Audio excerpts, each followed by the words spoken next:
बच्चों, आज हम लोग इस वीडियो में देखेंगे कार पुस्तिका वाटिका। ये कक्षा 5 की हिंदी की पुस्तक है। तो इसमें आज हम लोग ये पाठ 6 प्रकृति की सीख देखेंगे। ये प्रकृति की सीख एक कविता है। तो सबसे पहले हम कविता का वाचन कर लेते हैं, जो टेक्स्ट बुक हमारा दिया गया है, जो हमारी पुस्तक है। तो क्योंकि कार पुस्तिका में दिया कविता को पूरा करना है, तो सबसे पहले हम कविता का वाचन कर लें, जिससे कि हमें जो छूटे हुए शब्द हैं कविताओं की जो पंक्तियों में, तो उनको हम आसानी से भर सकें। तो एक बार हम कविता का वाचन कर लेते हैं। पर्वत कहता शीश उठाकर तुम भी ऊंचे बन जाओ, सागर कहता है लहराकर मन में गहराई लाओ। समझ रहे हो क्या कहती है, उठ उठ गिर गिर तरल तरंग, भर लो अपने मन में मीठी मीठी मृदुल उमंग। पृथ्वी कहती धैर्य न छोड़ो, कितना ही हो सिर पर भार, नभ कहता है फैलो इतना, ढक लो तुम सारा संसार। ये कविता के जो रचयिता है वो सोहनलाल द्विवेदी जी हैं। तो अब हम इसकी सहायता से अब ये पंक्तियों को पूरा करते हैं जो कार पुस्तिका में दिया गया है। पर्वत कहता, अब पर्वत कहता आगे क्या कहता है, शीश उठाकर। फिर हम यहाँ पे शीश उठाकर लिख देंगे। अब आगे आता है कि खाली स्थान दिया है बन जाओ, यानी तुम भी ऊंचे बन जाओ। आगे आता है सागर। अब हम कविता से देख करके इसको पूरा करेंगे, यानी सागर। अब आगे डाट डाट दिया गया है, तो यहाँ पे हम लिख देंगे कहता है लहराकर। अब इसके बाद दूसरी लाइन में दिया गया है कि लाओ, डाट डाट दिया गया है, फिर लाओ दिया गया है, तो बीच में हम उस डाट डाट में लिख दें मन में गहराई लाओ। आगे आता है समझ रहे हो क्या कहती है, उठ उठ गिर गिर तरल तरंग। आगे है भर लो, फिर इसके बाद खाली स्थान डाट डाट डाट दिया गया, फिर उमंग है, तो उसके बीच में हम लिख देंगे भर लो अपने मन में मीठी मीठी मृदुल उमंग। ये हो जाएगा। अब आगे आता है भर लो अपने मन में मीठी मीठी मृदुल उमंग हो जाएगा। आगे आता है पृथ्वी कहती धैर्य, फिर आगे डाट डाट दिया गया है धैर्य न छोड़ो। फिर आगे कितना ही हो सिर पर भार। अब आता है नभ कहता है फैलो इतना, ढक लो तुम सारा संसार। संसार इसमें लिखा गया है, बीच में हम ये शब्दों को लिख देंगे।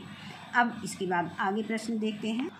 अब आगे दूसरा प्रश्न दिया गया है कि नीचे दिए गए शब्दों के अर्थ सरल भाषा में लिखिए।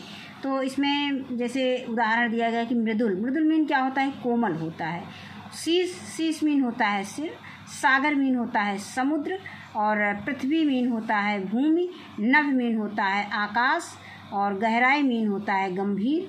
भार मीन होता है वजन। और इसके बाद अगला प्रश्न देखते हैं।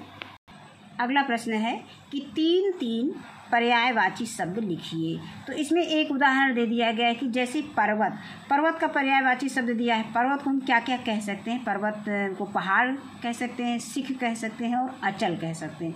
यानी पर्वत के पर्यायवाची शब्द कौन कौन से हो जाएंगे, पहाड़, शिख और अचल। इसी तरह से हम देखते हैं सागर के पर्यायवाची शब्द क्या है, नदीस है, जलधि है और समुद्र है। इसके बाद आता है सागर का हो गया। इसके बाद तरंग का पर्यायवाची शब्द क्या हो जाएगा, हिलोर, मौज, लहर और एक ऊर्मी भी होता है। अब आगे आता है पृथ्वी का हो जाएगा धरा, भूमि, वसुंधरा भी होता है। अब आगे आता है और जननी भी होता है। अब इसके बाद आता है नभ का पर्यायवाची शब्द क्या हो जाएगा, आकाश, गगन और अंबर। इसके बाद लास्ट में है कि संसार का पर्यायवाची शब्द हो जाएगा जगत, विश्व और दुनिया। अब इसके बाद अगला प्रश्न आता है प्रश्न संख्या 4। तो 4 में देखते हैं कि निम्नलिखित प्रश्नों के उत्तर लिखिए। तो इसमें पहला प्रश्न दिया गया है कि पर्वत शीश उठाकर क्या कहना चाहता है। तो पर्वत शीश उठाकर कहना चाहता है कि सदैव सिर उठाकर अर्थात स्वाभिमान से जियो। और आगे दूसरा प्रश्न दिया गया है कि सागर के लहराने से क्या तात्पर्य है। तो इसका उत्तर हो जाए कि सागर के लहराने से तात्पर्य है कि तुम भी मेरी तरह अपने काम के प्रति गंभीर रहो। यानी सागर हमेशा गंभीर रहता है, शांत स्वभाव का रहता है। और इसके बाद आगे आता है गा, धैर्य न छोड़ने का संदेश कौन दे रहा है। तो हमने कविता में पढ़ा था कि पृथ्वी कहती धैर्य न छोड़ो, अर्थात धैर्य न छोड़ने का संदेश पृथ्वी दे रही है। आगे आता है अगला प्रश्न दिया गया है कि नभ क्या कहता है। तो हमने पढ़ा था कि नभ कहता है फैलो इतना ढक लो तुम सारा संसार। तो हम उसको लिख सकते हैं यहाँ पर कि नभ क्या कहता है। तो हम इसको लिख सकते हैं कि नभ कहता है फैलो इतना ढक लो तुम सारा संसार, अर्थात इस संसार में अपनी महानता से प्रसिद्धि पाओ। अब अगला प्रश्न आता है सही जोड़े बनाइए। अब यहाँ पर्वत का ऊंचा हो जाएगा, सागर लहराता है, और पृथ्वी का धैर्य से हम मिलान कर देंगे, और नभ का फैलाना। अब अगला प्रश्न आता है प्रश्न संख्या 6। नीचे दिए गए शब्दों के तुकांत शब्द लिखिए। अब जैसे मन का तुकांत शब्द तन हो गया, धन हो गया, इस तरह से। अब आगे आता है भर का हो गया, डर है, वर है, सर है, इस तरह से हम लिख सकते हैं। आगे इतना का कितना, जितना, और ये जो तरल का हो जाएगा, सरल हो जाएगा, गरल हो जाएगा, इस तरह से हम इसको तुकबंदी करके लिख सकते हैं। सागर का गागर लिख सकते हैं। इसके आगे दिया गया है प्रश्न संख्या 7 कि आप अपने प्रदेश की प्रमुख नदियों और पर्वतों के नाम लिखिए। तो अपने प्रदेश, हमारा प्रदेश क्या है, उत्तर प्रदेश है। तो उत्तर प्रदेश की प्रमुख नदियाँ क्या हो जाएंगी, गंगा है, यमुना है, घाघरा है, शारदा है, राप्ती और गंडक है। और इसके बाद अगला प्रश्न दिया गया है कि पर्वतों के नाम लिखो। तो उत्तर प्रदेश का जो मुख्य पर्वत है वो शिवालिक पर्वत है।